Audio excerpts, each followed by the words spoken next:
Halo, selamat siang semuanya, KB Friends. Gimana kabarnya kali ini untuk hari Rabu tanggal 26 Juni?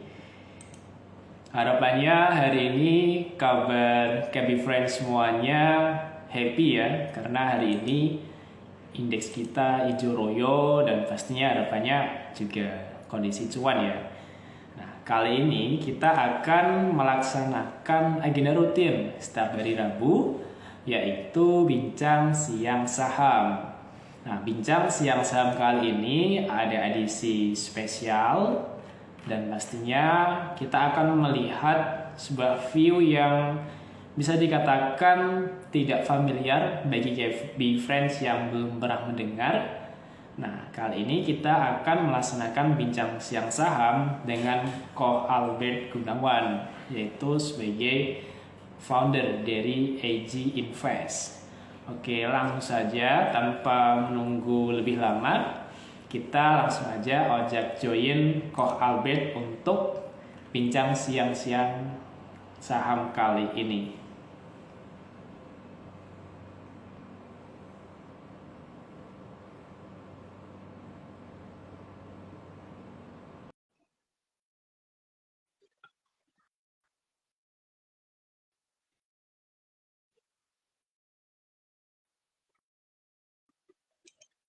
Oke, kita masih nunggu Ko Albert untuk join kita kali ini ya, bincang siang-siang kali ini.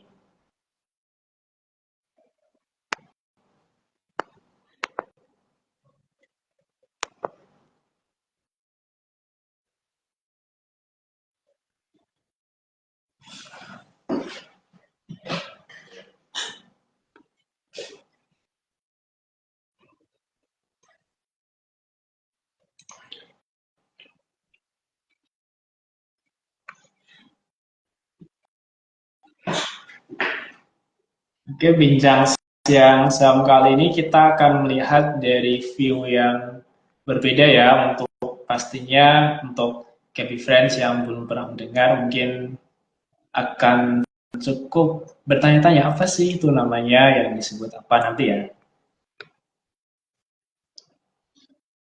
Halo, selamat siang Ko Albert, Halo, salam kenal. salam kenal, selamat siang. Ya, gimana kabarnya kok hari ini? Baik, Wah, pastinya kabarnya Ko Albert senang banget nih karena ISG hari ini hijau royo ya iya, kok. ya, syukur lah ya semuanya. Semoga juga kebagian cuan di market hari ini. Amin kok. Oke, untuk KB Friends yang belum tahu siapa Ko Albert, nanti akan diperkenalkan ya siapa itu Ko Albert. Sebelum kita mulai, kali ini bincang siang saham dari KB Valverin Sekuritas Semarang yang setiap rutin ya, setiap hari Rabu. Kali ini IG Live kita akan spesial, harapannya bisa menambah insight KB Friends semuanya. Yang dimana bincang siang saham kali ini kita akan membahas mungkin view yang tidak biasa atau mungkin tidak familiar ya untuk teman-teman yang mungkin belum pernah mendengar. Nah, kali ini kita akan bahas bareng dengan Ko Albert. Nah, sebelum dimulai, disclaimer on dulu bahwa perbincangan siang kali ini bukan merupakan rekomendasi buy or sell, sehingga risiko keuntungan maupun kerugian menjadi tanggung jawab masing-masing dari KB Friends semuanya. Nah, untuk KB Friends yang penasaran dan mau bertanya, jangan ragu untuk segera langsung tulis di kolom komentar. Oke, langsung aja. Mungkin Ko Albert bisa menceritakan tentang sedikit nih, tentang Ko Albert dan juga sudah berkecimpung di pasar modal sudah berapa lama, dan pastinya biar teman-teman Candy Friend bisa lebih tahu nih siapa Ko Albert. Begitu Ko. Ya, jadi teman-teman, kalau secara sekilas aja ya, secara experience itu di dalam pasar modal saya sudah hampir 7 tahun lebih di dalam IHSG dan juga market lain. Nah, pasti kita sudah menghadapi berbagai banyak siklus ya. Kadang IHSG rally, kadang IHSG juga kandas. Nah, hal-hal itu membuat kita harus siap dengan berbagai kondisi di market. Ada momen kita itu perlu defensif, ada momen kita harus agresif. Jangan kebalik. Jadi buat teman-teman, kita di dalam ISG itu 1-2 tahun menurut saya nggak cukup untuk belajar di pasar modal. Kenapa? Karena dalam 1-2 tahun itu kita cuma ada sebagian kecil di dalam merasakan experience di dalam pasar modal. Jadi belum utuh itu experience. Nah, buat teman-teman semua, pesan saya itu harus terus belajar ya, lebih banyak di dalam pasar modal, dan di dalam ISG itu banyak sekali ilmu analisa. Dan teman-teman harus pilih apa yang cocok untuk teman-teman sekalian gitu. Baik kok Albert, ternyata untuk experience atau mungkin kalau kita udah pernah merasakan krisis itu sangat pembelajaran yang berharga banget ya kok untuk menghadapi next time kalau ada krisis ya kok. Benar, tepat sekali. Apalagi kalau yang pernah merasakan tahun 2020 ya, pas COVID itu tahun saya berguguran, itu mentalnya seperti apa tuh? Kalau ada posisi di tahun sebelumnya, lalu nge-hold, melihat porto, terjun bebas seperti itu ya, harus ngerasain, baru namanya investor sejati gitu kan, ngerasain seluruh siklusnya bisa gitu. Baik kok, ternyata tahun 2020 bisa dikatakan pengalaman yang berharga banget untuk teman-teman semuanya ya yang sudah menyelami dunia pasar modal dan sampai sekarang masih survive ya kok. Benar, tepat sekali. Oke kok, untuk kok Abis sendiri dalam style berinvestasi itu stylenya apa kok? Apakah short term, middle term, atau long term kok? Oke, jadi untuk kita berinvestasi ya ataupun trading, investasi itu kan jangkanya jangka panjang dan trading itu lebih short term ya. Artinya bisa berapa bulan atau bahkan berapa minggu atau bahkan kalau kita scalping itu kan berapa hari. Kalau ditanya saya bisa nggak lebih cenderung kemana? Tiga-tiganya saya kuasain. Makanya di Edge Invest kan saya juga sharing ketiga ilmu analisa itu ya. Tapi kalau saya perhatikan di pasar kita IHSG, yang paling susah untuk dimengerti itu mungkin bandarmologi. Karena banyak sekali orang di luar sana nggak ngerti bandarmologi dan juga baru tahu sedikit ngerasa sudah paham. Nah ini yang bahaya. Jadi itu kenapa di YouTube saya mungkin ya juga lebih mengajarkan tentang pemahamannya bandarmologi supaya yang retail-retail baru masuk ini mulai mengerti, memahami bahwa di ISG itu ada loh ilmu analisa bandarmologi yang sangat powerful untuk memberikan kita potensi cuan di market. Baik kok, itu terkait tadi kok udah di-spill ya, terkait bandarmologi. Ya. Itu bisa dikatakan kenapa bisa jodoh di bandarmologi? Apakah sebelumnya ketika awal-awal masih mencari kitab suci atau holy grail ya kok? Dan kenapa akhirnya bisa sangat cocok nih untuk digunain bandarmologi gitu kok? Oke, karena dulunya ya pada saat pasar modal itu mungkin ya berapa 7-8 tahun yang lalu, ilmu yang paling banyak dipahami oleh retail adalah fundamental dan juga technical. Dan itu sudah di cover banyak oleh sekuritas, ya kan?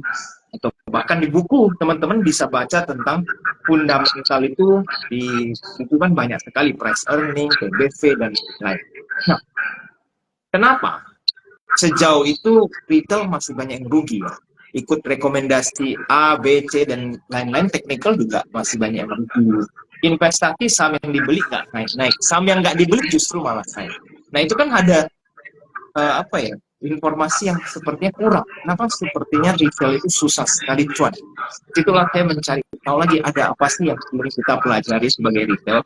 Ada data apa lagi nih yang belum kita ketahui. Nah di situ ketemulah tentang bandarmologi. Nah bandarmologi sebenarnya kan cuma sebutan supaya kita yang memberikan nama. Tapi bandarmologi itu sebenarnya apa? Kita mempelajari arus uang. Uang itu bergerak kemana? Kita itu harus ngikut. Karena pasar ini dikendalikan oleh big player atau pemain besar. Nah, kita harus ngikut nih. Uang besar ini mau lari kemana ya kita ngikut. Jangan melawan mereka. Gitu. Itulah intisari dari bandarmologi. Baik kok. Dan itu ya, bandarmologi itu termasuk powerful kalau kita tadi ya kok benar dikatain kalau kita baru belajar awal udah merasa menguasai semuanya itu malahan rawan nanti kita bisa mengalami kerugian atau bahkan kejebak dari fenomena tadi ya kok misalkan terindikasi akumulasi tapi kita baru belajar mungkin sekian jam tapi udah merasa tahu itu rawan ada mengalami boncos gede ya kok atau gimana itu kok? Benar. Ya, jadi kebanyakan retail itu buka YouTube nonton 1-2 video ya, mikir oh ternyata cuma segitu doang. Lalu dipraktekin, akhirnya bukan ngecon makin parah. Kenapa? Karena ilmunya anggap 100%. Baru baca tuh ngerti 5%, ngerasa sudah paham cara mekanisme bandarmologi itu seperti apa. Ya nggak akan bisa. Karena bandarmologi itu lebih susah dibanding teknikal ataupun fundamental secara ilmunya ya. Nah, tapi kalau teman-teman sudah kuasai justru bisa memberikan kelebihan untuk teman-teman semua. Kalau dipakai dengan baik, ya profitnya pasti akan lebih baik lagi di market. Setuju banget kok. Dan pastinya itu ya kok, KB Friends yang penasaran tentang apa itu bandarmologi, ini kok Abed udah launching buku ya kok, seputar Iya, bandarmologi ya kok. betul. Teman-teman bisa beli di Gramedia ya kalau mau belajar lebih banyak lagi tentang bandarmologi. Baik kok. Di bandarmologi salah satunya ada itu ya kok, sebutan sebuah akumulasi. Nah, ketika kok Abed udah nemuin saham yang terindikasi akumulasi, itu apakah langsung all in atau bagaimana itu kok?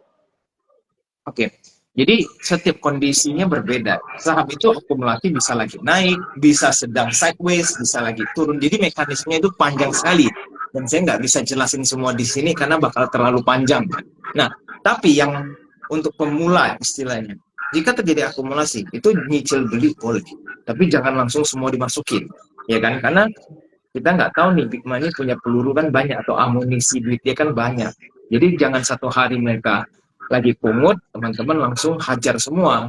Berarti kalah amunisinya nanti sama big player. Setuju banget kok. Dan bisa dikatakan big player dalam amunisinya itu unlimited ya Banyak. kok. Betul, hampir tidak ada batasnya. Iya kok. Oh iya kok, ada juga itu kok istilah dari markup dan juga markdown. Apakah hal tersebut tuh pengaruh banget kok dalam hal kita untuk bisa meraih peluang dalam hal memaksimalkan keuntungan dan juga meminimalisir kerugian kok. Ya, jadi markup sama markdown itu istilah di mana market maker sedang menaikkan harga atau markup. Kalau markdown itu menurunkan harga.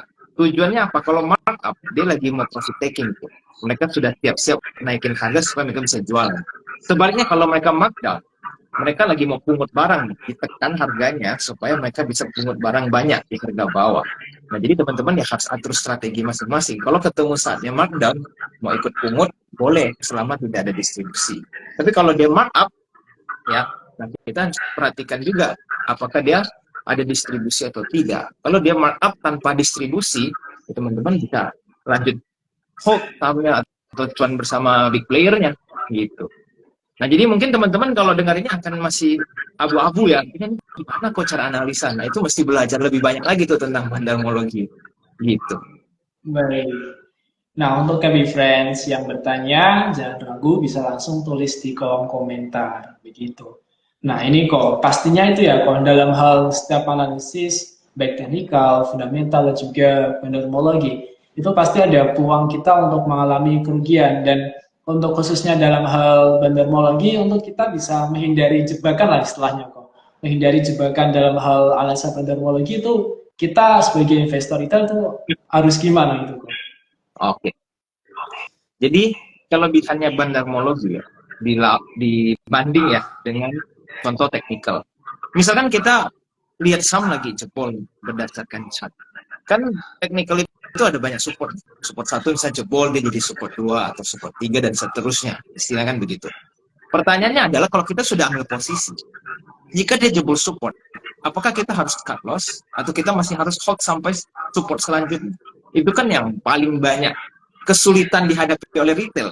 Karena kalau dia ibaratnya nih contoh support 1 jebol, dia hold terus tahu-tahu sampai support 3, lossnya sudah sampai misalkan ya udah 30%. Nah, ini portonya udah hilang 30% nih. Sekarang kita cut lossnya di support ketiga atau ditambah atau diapain. Nah, itu yang kebanyakan retail nggak ngerti harus ngapain. Nah, kalau dari bandarmologi, kita bisa tahu nih saatnya keluar itu kapan ya, yaitu pada saat distribusi. Kalau saham sudah dibuang sama big player, itu mau jebol support atau sebelum jebol support kita keluar supaya kita nggak kena nyelam seperti itu ya pada saat kalau cuma berdasarkan gambar. Nah, itu kelebihannya. Jadi kalau tadi gimana cara menghindar ya jebakan-jebakan bandar, Ya, salah satunya ya, kita bisa harus memahami cara menganalisa distribusi itu supaya tidak ikut nyelam terlalu dalam. Gitu. Baik kok. Kadang jebakan bandar dari waktu ke waktu itu semakin canggih ya kok. Benar, mereka banyak triknya nih. Oke kok.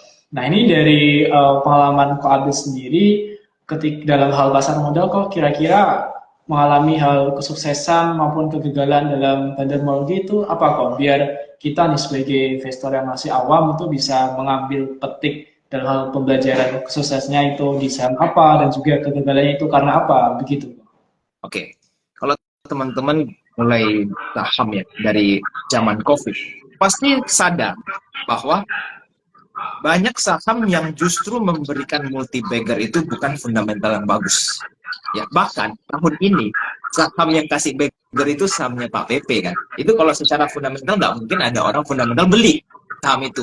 Saya nggak percaya siapapun yang kuasain fundamental bakal beli seperti brand dan lain-lain itu nggak mungkin karena valuasinya mahal. Tapi justru saham-saham seperti ini yang memberikan kita multi bagger kan. Nah jadi kalau kisah sukses dengan bandarmologi, pasti ya teman-teman bisa lihat setiap tahun itu banyak saham yang bisa kita ikuti.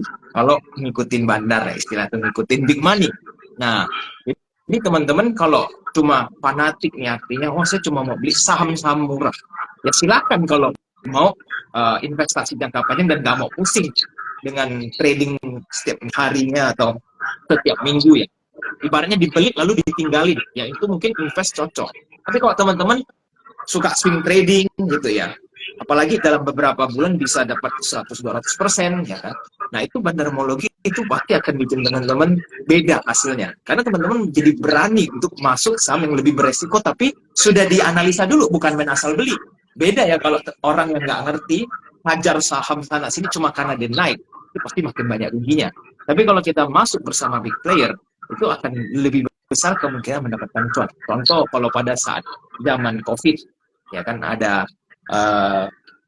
kesehatan ya kan IRA itu teman kalau ikut bisa cuan berapa ratus %. Lalu setelah itu bank digital ya, Arto dan lain-lain. Nah itu kan fundamentalnya jelek semua, mahal, tapi kasih kita beggar kan. Nah kira-kira seperti itu ya. Setuju banget kok. Tadi di-mention kayak saham kesehatan ya kok, KF dan juga IRA. Itu termasuk ada suatu fenomena yang menarik ya kok. Ketika Pak Jokowi udah disuntik oleh vaksin itu, tapi saham kesehatan pada ambrol besar-besaran ya kok. Yes, jadi itulah mekanisme bandarmologi ya. Artinya salah satunya nih, ya mereka itu menggunakan news untuk keluar. Jadi kalau retail yang nggak ngerti baca news mereka beli. Kalau yang sudah ngerti mereka bisa analisa lebih dalam lagi gitu. Baik kok, setuju banget kok. Ini ada pertanyaan nih kok dari Gaby Friend. Sekarang kan bandar ditutupin. Cara lihat arus bandarnya bagaimana nih kok? Kan broker summary masih dibuka setelah market tutup kan. Artinya jam 5-an teman-teman buka broker summary sudah bisa kelihatan. Nah, dari situlah teman-teman bisa mulai melihat apakah kondisi arus uangnya masih bagus atau sudah kurang baik nih, artinya udah keluar semua. Dan dari situ teman-teman bisa analisa tuh, karena broker summary masih bisa diakses pada saat market sudah selesai atau lagi berhenti. Gitu. Baik kok. Kalau kita flashback ketika itu kok broker summary dan juga kode foreign dan juga lokalnya itu sudah dihilangkan selama sesi market live, itu penyesuaian dan strategi dari Ko Albert gimana kok? Apakah observasi dulu atau masih langsung melaksanakan setup strategi trading seperti biasanya kok? Oke. Jadi bedanya setelah ditutup sama sebelum ditutup ya, itu lebih berat di scalpingnya. Kalau dulu pada saat lagi dibuka running trade, mereka proses masuk kita sudah bisa ngikut. Kalau sekarang mereka sudah bergerak duluan, kita terlambat setengah hari ibaratnya ya. Karena sore baru bisa analisa, besoknya kita baru ambil tindakan ngapain nih, apakah kita belanja atau tidak. Jadi selisihnya cuma di situ. Tapi kalau kita swing jangka panjang ya atau swing untuk beberapa minggu itu tidak terlalu masalah sih, karena kita memang perlu lihat broker summary secara keseluruhan, bukan 1 jam 2 jam punya broker summary gitu. Baik kok, setuju banget. Market selalu berubah-ubah, harapannya kita yang investor ini selalu adaptif ya kok, selalu menyelesaikan kondisi perubahan market ya kok. Benar. Oke kok. Ini kalau kita melihat juga kok di tahun 2024 ini IHSG hampir udah minus 7% ya kok secara year to date. Nah dari kok Abid sendiri apakah sampai saat ini udah terindikasi menemukan sektor favorit atau bahkan masih cenderung wait and see kok sampai akhir 2024 kok? Gimana nih? Oke. Jadi tahun ini kelihatannya tahun yang akan sulit buat menemukan saham yang ready lagi ya, karena saham yang sudah cukup besar realnya itu brand kan, sudah party, banyak sudah pesta. Nah, di tahun ini sisa berapa bulan, 6 bulan ya, setengah tahun lah istilahnya, itu udah agak sulit nih untuk mencari saham-saham beggar istilahnya. Tapi apakah udah sama sekali nggak bisa di-swing nih? Menurut saya ada satu sektor yang menarik, dan kalau teman-teman perhatikan, ya, sahamnya sedang naik nih di 1 minggu terakhir ini ya. Nah itu menurut saya ada potensi lah untuk sampai 3 bulan ke depan, karena story-nya masih bagus, secara fundamental juga oke untuk teman-teman lihat gitu. Ini spesifik sekali sektornya soalnya, jadi teman-teman mungkin bisa lihat ya, apa sih 1 minggu terakhir sektor yang sedang lagi bagus atau hijau gitu kan. Dan story-nya itu memang ada, bukan main sembarang tanpa fundamental juga cukup bagus ya gitu. Baik kok. Tadi ya kok, kalau kita dalam hal analisis itu harapannya jangan fanatik hanya satu skema analisis ya kok. Karena kalau kita hanya fanatik satu doang itu mungkin untuk kita adaptif mungkin cukup sulit, atau itu gimana kok? Ya.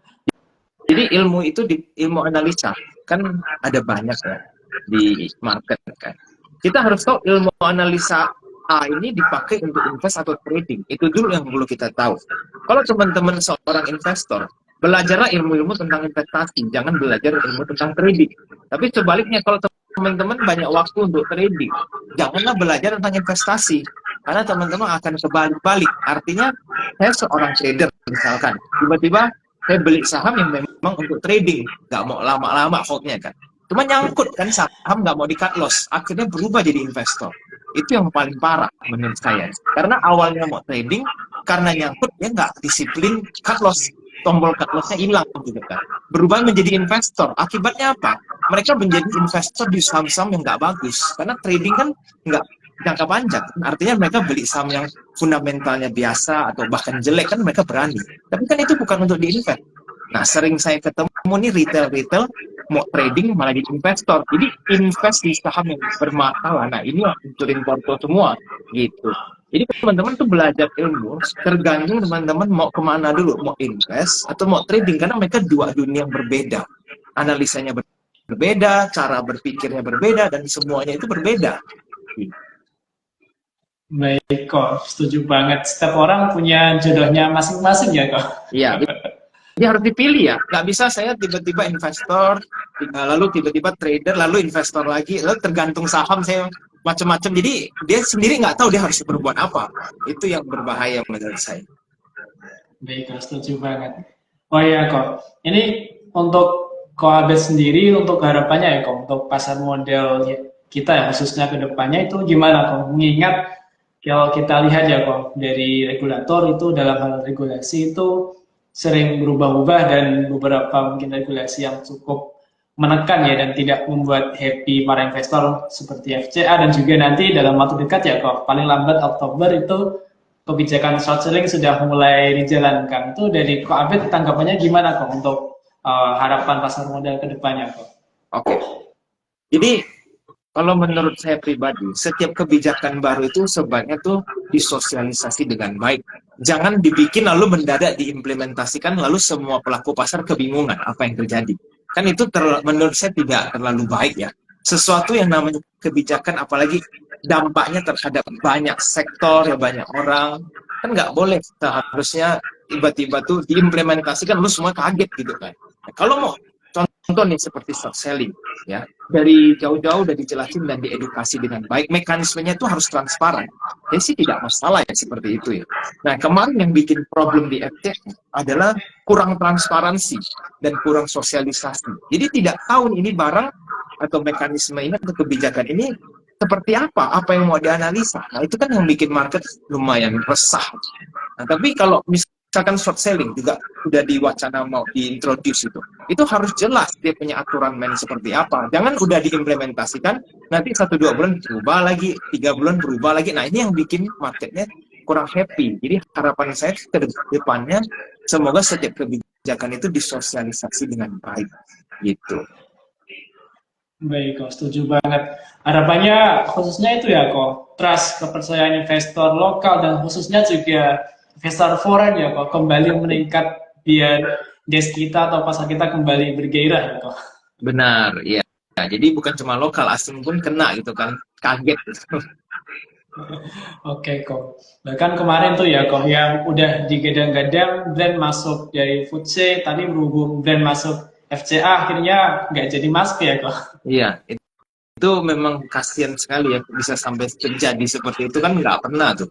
Nah, jadi ya begitulah, banyak belajar ya dari semua pihak market juga. Oh, oke, ternyata mereka harus hati-hati juga karena tidak bisa sembarangan mengintroduce sesuatu kan. Akhirnya dampaknya kan bisa kemana-mana. Baik kok, setuju banget kok. Ini nggak kerasa nih kok udah mau di penghujung waktu nih untuk pertanyaan terakhir nih kok. Kira-kira saran atau advice nih bagi teman-teman Capi Friends yang ingin belajar pandermologi lebih dalam itu apa kok? Oke, jadi teman-teman kalau mau belajar bandarmologi tentunya pasti bisa pertimbangan ikut komunitas Edge Invest ya, karena di situ kita memang bahas mendalam tentang bandarmologi. Nah, kalau teman-teman mau mulai mendalami bandarmologi, itu akan cenderung lebih ke trading jangka panjang atau jangka pendek itu bisa. Kalau mau invest, teman-teman harus mengerti tentang fundamental dulu. Nah, cuma kalau teman-teman masuk ke komunitas Edge Invest, saya itu ada ajarin gimana sih cara kita berinvestasi dengan fundamental tapi sudut pandangnya bandarmologi. Nah, itu analisa yang lebih powerful lagi menurut saya, karena ada banyak sekali trik player itu untuk menggerakkan pasar di saham-saham investasi gitu.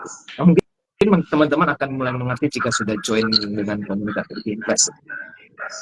Oke, kalau setuju banget nih. Untuk Capi Friends yang curious banget nih, penasaran bisa langsung aja untuk join IG Invest dan pastinya untuk Capi Friends yang belum memiliki akun Capi Value Sekuritas bisa open melalui Coupbit juga ya kok. Iya, benar. Nanti bisa di DM aja di IG. Oke, ini nggak kerasa ya Capi Friends sudah sampai di penghujung waktu. Sebelum ditutup, ini ada kata bijak nih. Investasi yang menguntungkan memerlukan pembelajaran dan pengalaman, terutama keputusan investasi yang mengakibatkan kerugian. Oke, terima kasih Kak Albert untuk bincang siang kali ini. Harapannya next time kita bisa kolaborasi bareng ya Kak. Terima kasih banyak. Thank you ya teman-teman semua. Oke, Happy terima kasih Kak Albert dan Terima semoga kasih. ingat investasi, ingat Kevin Valvis, kita Semarang.